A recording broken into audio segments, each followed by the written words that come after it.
Welcome to the Bullpen Show. I'm Austin Alexander. Today, we're very fortunate to be joined by last year's 5A state champion and also 5A player of the year, Taj Marchand. How are you doing today, sir? Great. Thank you for having me. We'll certainly love having you on here. I'm just going to kind of read your resume real quick. Two-way player, hit over 500 last year for the Trojans, 12 bombs, was the ace on that team that went and won their second straight state championship. He did a little bit of everything as a junior, back for his senior year. Recently signed with Ole Miss. We're going to talk about all those things. Did the summer circuit, done a lot of things, certainly at the high school level, and certainly a lot more ground to cover. Taj, we're just kind of start right there with kind of where we are. Right now, the signing period has just come and gone. If you could kind of tell us, we know that you're an Ole Miss commit. Give us an idea how your recruiting process went and why the Rebels. So this summer, like August 1st is the first day colleges can talk to you. And summer, I had a great summer that summer, played a bunch of events, but what really made me stand out and have a lot of buzz on August 1st was the future games in Lake Point with PBR, and had that and did pretty well. August 1st came around, had a bunch of calls that day. It was awesome. And then Ole Miss, it was just my dream school. I've loved that place since probably I was like 7 or 8. So, I already had my mind kind of set on them. They called and I was like, damn, it was like a dream and getting a call from them that first day. And then had a couple of visits set up, but initially had Ole Miss set up as my first one. Went there, loved the place. It's just like the facilities and the coaches, it's insane. It's next level. They really care about the players, and I think that they're going to help me perform at the next level. And it was just, I wanted to commit as soon as I got to their campus that weekend, and my dad was like, no, you just gotta chill out, and then I think it was 7 kids on that same visit, and 5 of them committed that weekend. So it was a little bit of pressure. And then initially went to a different to UNC the next weekend, and then just made my decision after that and went with the Rebs. Well, oftentimes when guys make commitments, they feel like that's their finish line and kind of chill out a little bit. Obviously, you didn't do that. After you made your commitment, you went on to have one of the finer senior seasons we've seen at the high school level in quite some time. During your junior campaign, of course, you got this spring coming. You guys have raised the bar really high at James Lyon. You won a 4A state championship the year before. You jumped to 5A, and even though you were pushed to the brink, extra innings in a game 3, you guys walk away with the trophy again. So you've accomplished a whole lot at the high school level right now, and we're going to get to that in just a second. But if you kind of could, what do you guys have going on right now? What team-wise, what do you have going on? Also, what do you have personally going on while you're away from baseball a little bit? How do you enjoy the off season? So for team-wise right now, we're lifting Monday, Wednesday, Friday at 6:45. We do that for the whole first semester. We actually started that in June. So, right back to work after we won a state championship. Besides that, we have boat crew going on right now, and it's just the crew leaders, and we draft a team, and we compete. We do different sports games, or it's like an Omaha challenge type of deal, and we're just going at it every Tuesday and Thursday after school. Just being able to compete and just bond with your team even more. It's awesome. I'm assuming after you've won 2, then there's talk of doing it again. You certainly returned not only yourself, but also a star-studded cast. You lost some good players. But you kind of let's kind of take a trip down memory lane for a moment. The last couple of seasons, you burst on the scene as a freshman and did real well your freshman year, and then you win a couple of titles.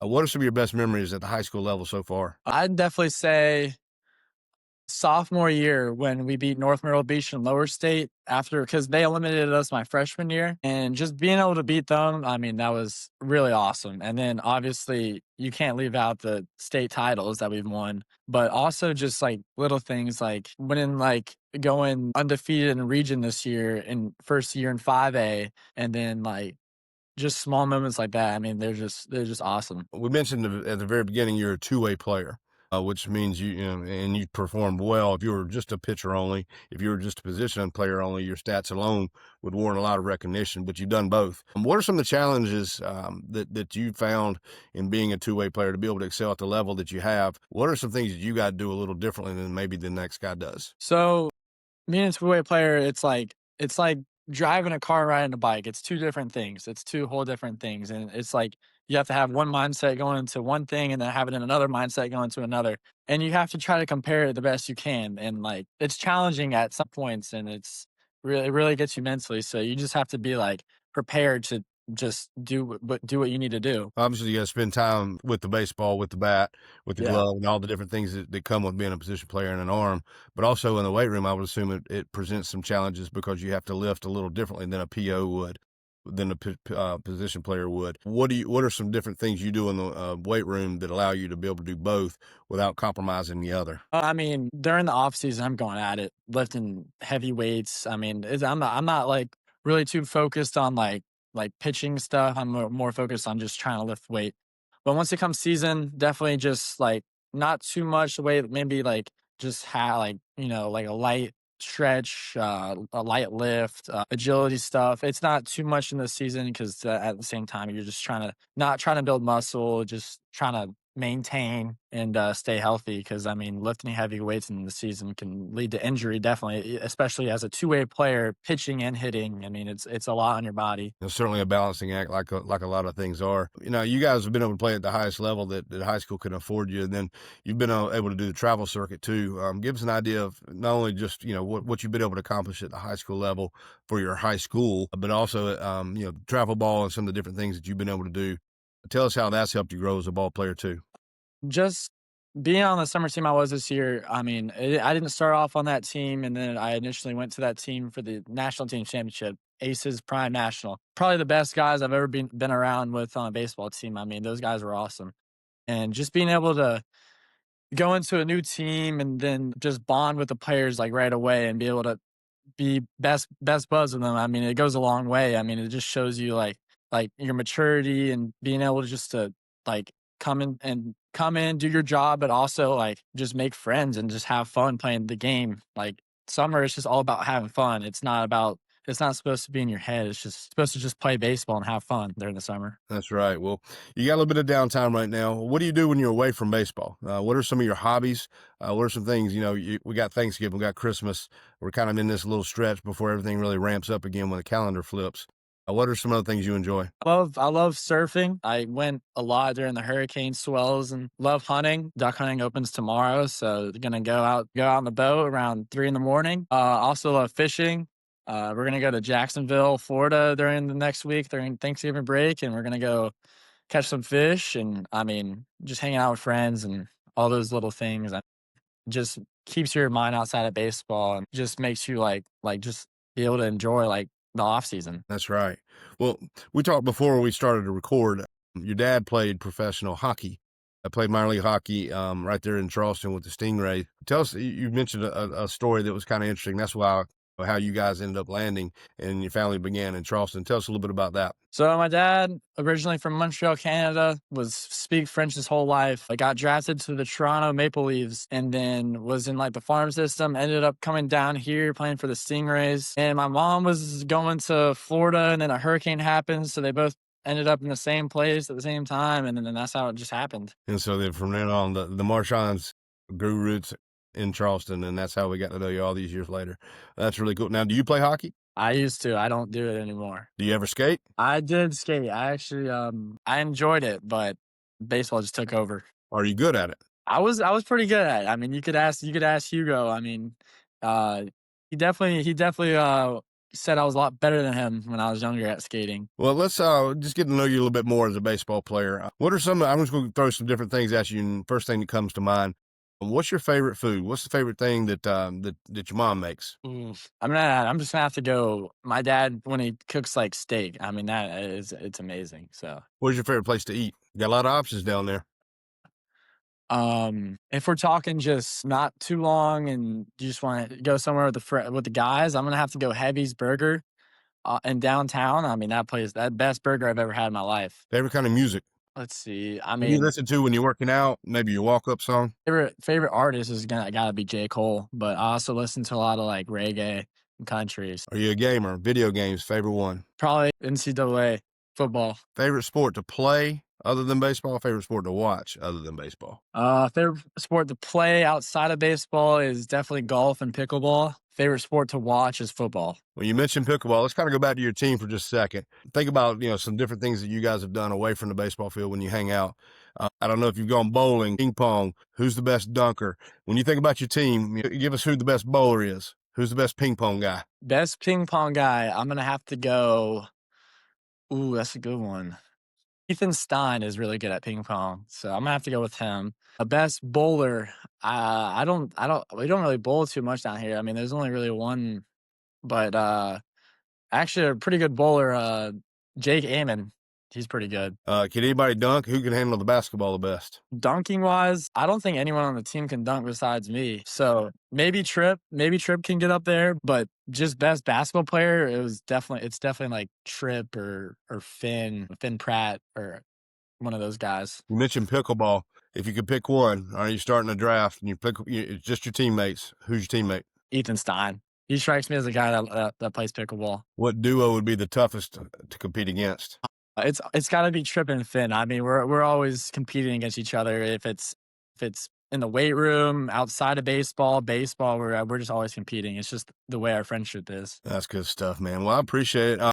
Before we wind down here, Taj, to get to the level you've gotten to, both as a person and a baseball player, I'm sure there have been a lot of people come across your path from a very early age all the way up to present day. So we'll just kind of go shout outs here. Who are some people that you'd like to, I know there's a lot, so you could probably leave some people out, but where would you like to start? Just a handful of people that maybe really had the biggest hand in your journey. First one, I'm gonna go Coach Spivey. I mean, he made me the baseball player I am today. He shaped my career, and just the way he coaches and he is as a person just really shaped me. So definitely a big shout out to him. I'm gonna shout out Jake Amon. I mean, that's my best bud. I mean, I'm still hanging out with him almost every weekend, even if when he's at the College of Charleston. I'm gonna shout out my advisor, Amon, David Alvis. I mean, he's got me to. I mean, he put me on the Aces National, and he got me like a bunch of stuff. So I mean, just shout out to him. He really helped me throughout this past year. Shout out to Finn Pratt, Trip Ostergaard. I mean, those are my guys right now at the high school, and we go to the gym every night and hanging out with them almost every day. I mean, those are my guys. And I'm gonna shout out to my dad. He's my role model, and I look up to him. So big shout out to him too. It always takes a village to be able to, when you get to this point, just think about, over the course of your life, all the people that had an impact. So that's always nice when you can kind of give them a thumbs up for the job and the role that they had in your life. So that's pretty cool, man. Well, if you had, and we'll finish with this, if you're not old, but you got 10, 11-year-old kids, that are, maybe hearing this, or maybe the parents of kids that are a little bit younger than you that aspire to achieve what you already have. What advice would you have? Whether it be something that you did, or if you had a do-over, what might it be? I'd say don't compare yourself to people online. Just play your own game and do your own thing, and it's gonna work out. Like a bunch of kids now will just go on the internet and see like a dude that's like 13 hitting a ball 400 when really it doesn't matter. It's not you. So just don't compare yourself to people online. Just do your own thing and play your own game. Well, that's very well said, and good stuff right there, Taj. Well, I appreciate you kind of getting, we've seen the exploits that you've, when you step between the lines, we've seen what you do on the bump in the batter's box, and when you defend and run the bases. You're a bag full of tools, and also, you perform when it matters too.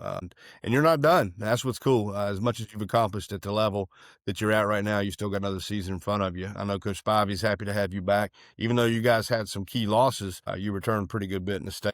And my bet is on you guys to be right there in the end, certainly knocking on the door, if not knocking it down again for that three-peat you guys are, I'm sure, working very hard for. So congratulations on the career you've had so far. Congratulations on what you've accomplished at the prep level.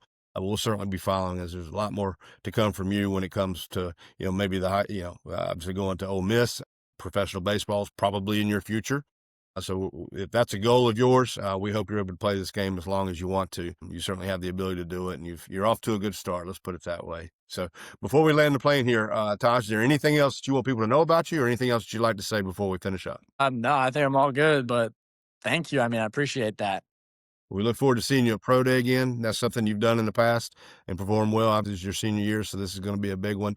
We'll have 100 scouts plus that'll be there to watch you. And we were talking right before we went on just how deep your senior class is. That class of 2026 is one of the better ones we've had in quite some time. And so Pro Day should be quite interesting again. It was really good last year when you guys were juniors. Now it's time to go, right? Yes, sir. So we look forward to seeing you guys here in a couple months at our Pro Day coming up. For those folks that are listening online, The pro day information has been posted. The invite list is on there. It's a very strict invite only list.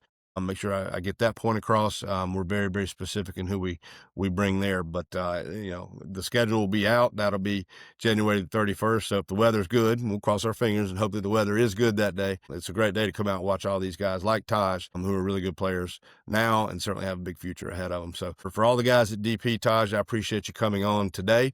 For you listeners out there in the Bullpen Show land, we appreciate you tuning in again. So I hope everybody has a very happy and safe, not only Thanksgiving and Christmas, but going forward, look forward to seeing you guys at the ballpark real soon. Take care, folks.